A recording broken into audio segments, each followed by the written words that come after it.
What's happening, everybody? Welcome back. This is Forgo, and today we're going to see how well Beta Ray Bill does against Ultron, a character that came in this game quite some time ago as an Epic Quest character, and he really has always been proven to be just an insanely strong character. He's not the strongest anymore, but considering this character doesn't have a uniform, actually really does show how powerful he is. There are very few characters that don't have a uniform in this game that are godly. You know, characters like Beta Ray, characters like Moonstone, right? These characters are just over the top with the amount of power they have. Although I don't think Beta Ray Bill is as strong as Moonstone, he's still a very, very good character, you know, because of his survivability, because of the damage that he does, because of the ease of play that he has. Now, my Beta Ray does have 34,000 energy attack, and he does pretty much have max stats except for that critical rate. And the really beautiful thing about this character is he does have the leadership tag, so he can actually take advantage of White Fox, which is great. Any character that has that tag, that's a huge benefit for them, because even if they're not that good right now, maybe they'll get a uniform in the future and they'll be even better, which isn't Beta Ray Bill's case, right? He's already godly, so whenever he gets a uniform, you can just bet he's going to be just even more insane than what he already is. And I do have Mythic Energy Attack Urus. I have no Odin's Blessings on this character, which is pretty cool, and all of his skills are at 6, and this guy has an amazing Awakened skill with the Rumold debuff, and all the typical stuff like ignore dodge, critical rate, critical damage, increase attack. The damage accumulation is actually interesting that his accumulation is only 0.7%, because whenever you see the amount of damage he can do, you just think, man, it really feels like 1.1%, somewhere around there, as far as how much power he's actually putting out. But his third skill does have that damage proc, and this is a damage proc that can carry over to other skills, which is awesome. You know, sometimes they put these damage procs on a skill, and it has to, you know, you have to do a hit with that skill, and then the damage proc will engage, and then once you switch to another skill, it disengages. Whereas in Beta Ray Bill's case, and the same with, you know, a character like Moon Knight, whenever you hit the skill, you'll still get that 100% damage proc on the next skill afterwards, which is awesome, as long as you cancel your skills fast enough. The 4 does give him a critical rate increase, so my critical rate is going to be maxed out. 40% attack buff is godly. All defense down and the lightning resistance down isn't going to matter, because we're going to be facing Ultron. The same with the paralysis.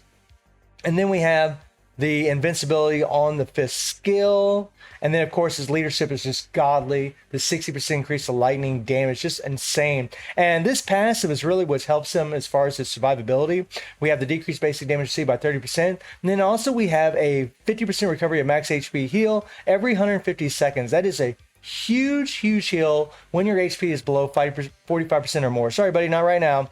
That is godly, guys. He has a fully awakened power of Angry Hawk set. He has just a regular CTB of energy, no mighty, nothing like that. And the beautiful thing about Beta Ray Bill is, you know, whenever you're facing a character like Ultron, and the Ultron's all jumping around, moving all over the place, I've mentioned in past videos where when you're playing with a damage proc, your skills can get interrupted very easy, and you can lose a lot of damage. Beta Ray Bill's got some decent AoE on his skills, but he can still miss. Ultron can still get out of the range of his attacks, and he can still miss. But the great thing about Beta Ray is he is an elemental character. You can actually play with a CTP of Judgment, and you never even have to worry about, like, say Ultron moves out of the way and you miss. Well, you can still go into your other skills and still do some damage to Ultron. Whereas with the CTP of Energy or a damage proc, once you lose that proc, I mean, you're just not going to do very much damage, which sucks. And I am still very suspicious about the ignore dodge. We're actually going to have max ignore dodge in this run, because we got ignore dodge on the CTB of Energy. We're going to have ignore dodge from Valkyrie, and we're going to have ignore dodge from White Fox. So it's going to be maxed out. And of course, no uniform. So I'll pull up the run for you guys right now. All right. Nose itch a little bit. And, you know, beta is easy to play. You know, it's literally 3, 4, 5, and then tier, or I wanted to say tier 3, but awakened skill. And his awakened skill, if you proc on it, will do more damage than what his 3, 5, 4 will. Does about an extra bar. If you go 3, awakened skill, 5, 4, you can cancel his awakened skill if you want to, but you're going to lose damage if you do that, man. I tested it earlier, yeah. You'll definitely do more damage. And right there, because of the decreased damage received from White Fox and from Beta Ray Bill's own passive, we were able to tank that attack. Now, this is as high as I go, because, or high as I can go, because of the restriction that Ultron has, unfortunately, right? We need humans after stage 14, and unfortunately, Beta Ray Bill is not a human. So that's something that does kind of hinder him a little bit. But from stage 1 to 14, he is a character that you can use. And this is the highest stage that I have available to me.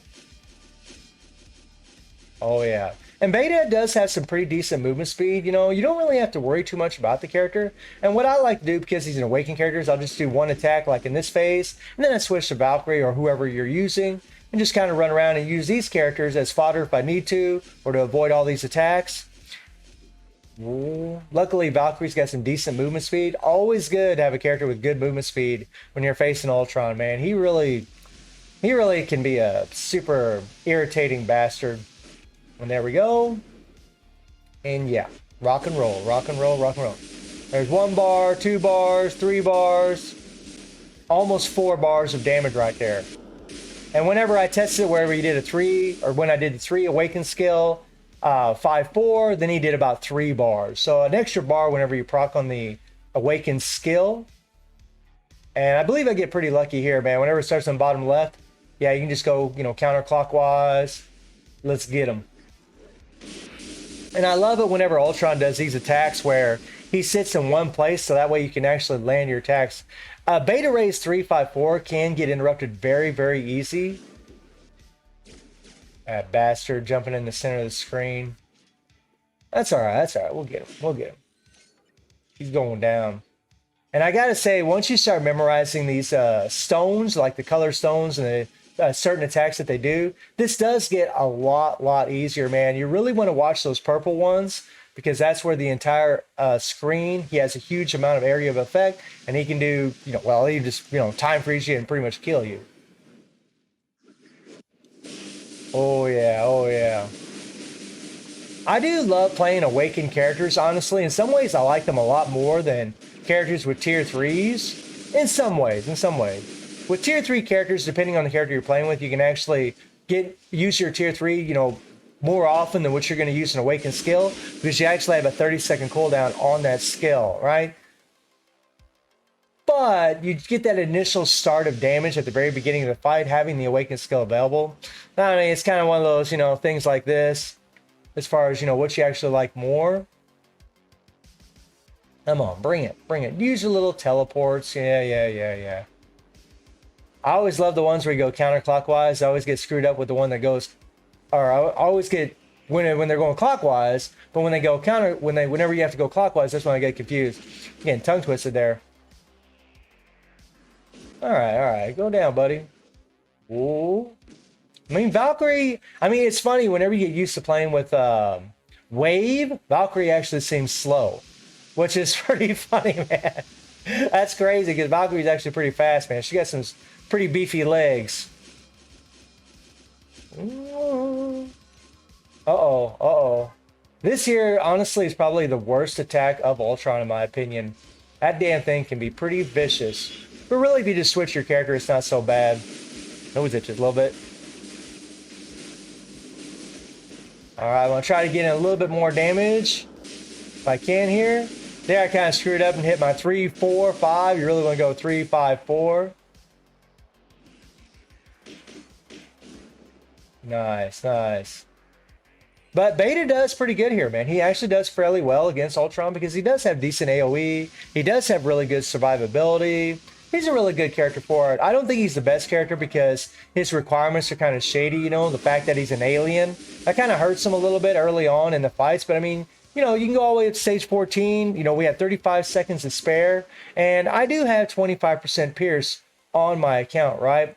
And I mean, that's pretty good, guys. Honestly, against Ultron, doing stage 14 is good. But we are using some 2 very good supports in Valkyrie and White Fox. I mean, we're getting an extra 115% damage to supervillains from using White Fox and Valkyrie, right? And we did have Max Ignore Dodge, which I'm not really sure if that really does anything against Ultron or not, but I think it does. I think having Max Ignore Dodge does help, or having some amount of Ignore Dodge does seem to help. But Beta can absolutely get it done, for sure. You know, the thing about Ultron is, you know, I think a lot of players just they're probably not going to play him because they're probably still fighting Null and Mephisto. And the truth is, those bosses are a lot easier than Ultron, right? They're, people's valor isn't built up as much against Ultron, so they're not going to be able to do as much damage. Ultron has much higher defenses. That's why he has a lower HP pool. So, and plus he moves around a lot. And a lot of people find him very annoying because of his one-shot mechanics.